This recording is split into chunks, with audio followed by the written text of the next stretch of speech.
Alright, hey, what's going on guys, it's Weston here. So, today, albeit quite late, the Cambridge Audio Topaz AM10 integrated amplifier review. Now it's a bit late because I haven't had as much time as I'd like to spend with it, because I've had so much different stuff to review. I've not been able to spend as much time with this as I'd have liked. But I've now found time, and this is my full review of this product. So we're going to start off with obviously the design and aesthetics. So the front panel right here, what you see, is finished off in a brushed aluminium, which is lovely. I got black to match the rest of my setup. The brushed effect is really nice, and it just adds that touch of expense to the product, even though it's not an overly expensive product. So from left to right, you can see you've got your Cambridge Audio logo, the on-off switch, port for your headphones, your IR for your remote, MP3 player in, so you can plug your MP3 player straight into the front. Then you've got your connections around the back. So you've got MP3 and aux,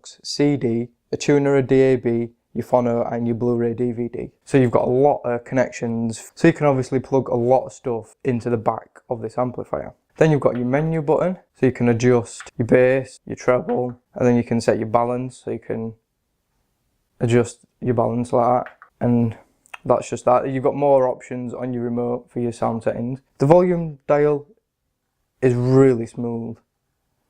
I mean, it's really responsive. You can just see how quick it's changing, and it just feels really, really nice. And that is pretty much it for the front panel. It's pretty simple, it's really uncluttered, a really nice designed interface as well. You can see the screen is really clear, really easy to read. I have my studio light on overhead, which is why you can see it's lighter there and there, but you can still see it's really clear to read. I mean, so if I change it, I mean, you can really read that very easily, and it's easy to read from a distance as well.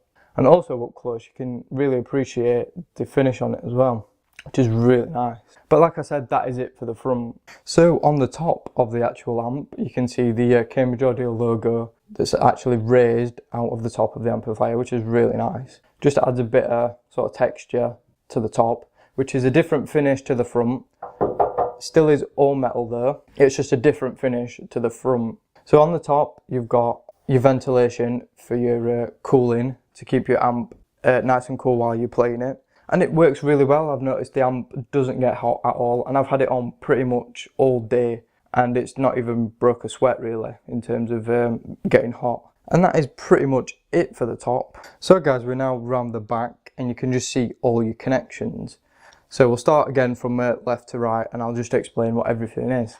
Right, so on this side, you've got all your inputs for your MP3 player and stuff, so I'll just run through what they are. So you've got your MP3 aux, your CD, your DAB or your tuner, your phono, your Blu-ray DVD, and your record out as well. And also, if you notice, it's writ upside down, so that's for if you're on the front looking over, you can actually read that, which is pretty clever actually. So in the middle, you've got your connections for your actual speakers. So you can plug banana plugs or bare wire or spade plugs into these. You can see you've got your plus at the top and then your negative at the bottom. So you put one set of speakers there and then one set there. So it only powers a set of speakers and not two sets. A little bit of a shame, but then again, you can't get everything on something as affordable as this. Also to note that this is 30 watt per channel. So it's not the most powerful amp, but it is enough to drive a decent pair of bookshelf speakers or floor standers. Panning across again, you've got your voltage switch. So depending on where you are in the world, you'll have this switched to whichever output your electricity mains has. And then finally, you've got your connection for your power. So that's where you plug your mains in. You get two supplied. You get this one, which I have for the UK, and you also get this one as well, which I believe is European. So that is pretty much it round the back. So like I mentioned already, it is a fairly budget amp. It's not the most entry-level one, but it is on the lower end of Cambridge Audio's scale. Right, so now we're just going to talk a little bit about build quality. I'm not going to go too much in depth about that because build quality with this is not really that much of an issue. So like I mentioned already, I mean the front is really solid. The top's a little bit more hollow, but again, still very high quality materials used. And it wraps around as well to the sides where it's screwed into the main body of the actual amp. The components inside are very well made. I mean, I've had this now for 3 months, I haven't had any problems as of yet. So hopefully it will last a very, very long time depending on how you treat it. And by that I mean keeping it clean is one thing, making sure that there's no dust inside the actual amp itself. So now to the main event, and that really is the sound. And unfortunately I don't have any speakers to connect to this at the minute, but I will link in the description all the sound tests I've used this amplifier for to give you guys a really good impression of what this actually sounds like. So that way you can see and hear what it's actually like in a stereo setup. But I can also explain what it sounds like. Now I will say the first thing that I've really noticed about this amplifier is it's quiet. Now even when you turn it really, really, really up, I mean it does go pretty high, but even when you turn it really up, it's still not very loud. Now I don't have my stereo on loud anyway, I can't because of my neighbours, but even for me it was pretty quiet and I did have to turn it really, really up to get anything out of it. Now I'm presuming it's because it's only 30 watt per channel, so it's not quite got that power to drive larger speakers and speakers effectively without having it cranked up. So if you've got a pair of big floor standers or speakers that are more difficult to power, this might not be the amp for you. I would look at something with a more powerful output per channel. Right, so now let's talk about sound quality. Now it portrays bass really nice, it's really clean bass, and it's probably why I bought this amp. It's not because I didn't want it loud, it's because how just clean it made the sound, and it really did make everything just so smooth and really relaxed. I tested this against loads of different other amps, and all the other amps were louder than this, but I preferred the sound signature of this one. Like I said, it's just so smooth. The mid-range, again, it's like butter, really natural sounding, and that's what Cambridge Audio does. They don't make, wow, look at me.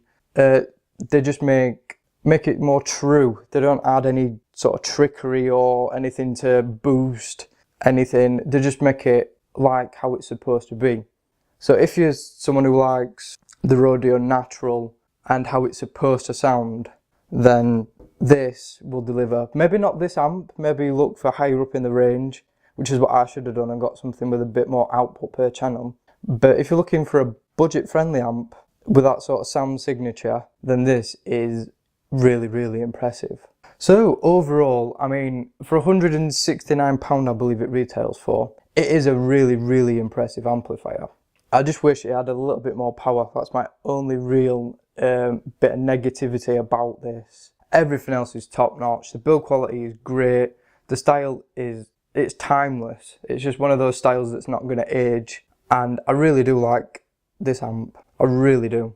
And I mean, that's pretty much all there is to say about it. It's a good solid amp. It's got a lot of connections. The EQ on it's really good. You've got a lot of adjustment. There's no trickery. There's no added electronic gibberish and stuff to make it like, wow, headline grabbing. It deserves to be headline grabbing because of how good it is and how it sounds, rather than all this electronic stuff that you don't really actually need. All that you need is something that just delivers sound how it's supposed to be delivered, and this does it. I'm going to end it there. Thank you so much for watching, and I will see you all on the next one.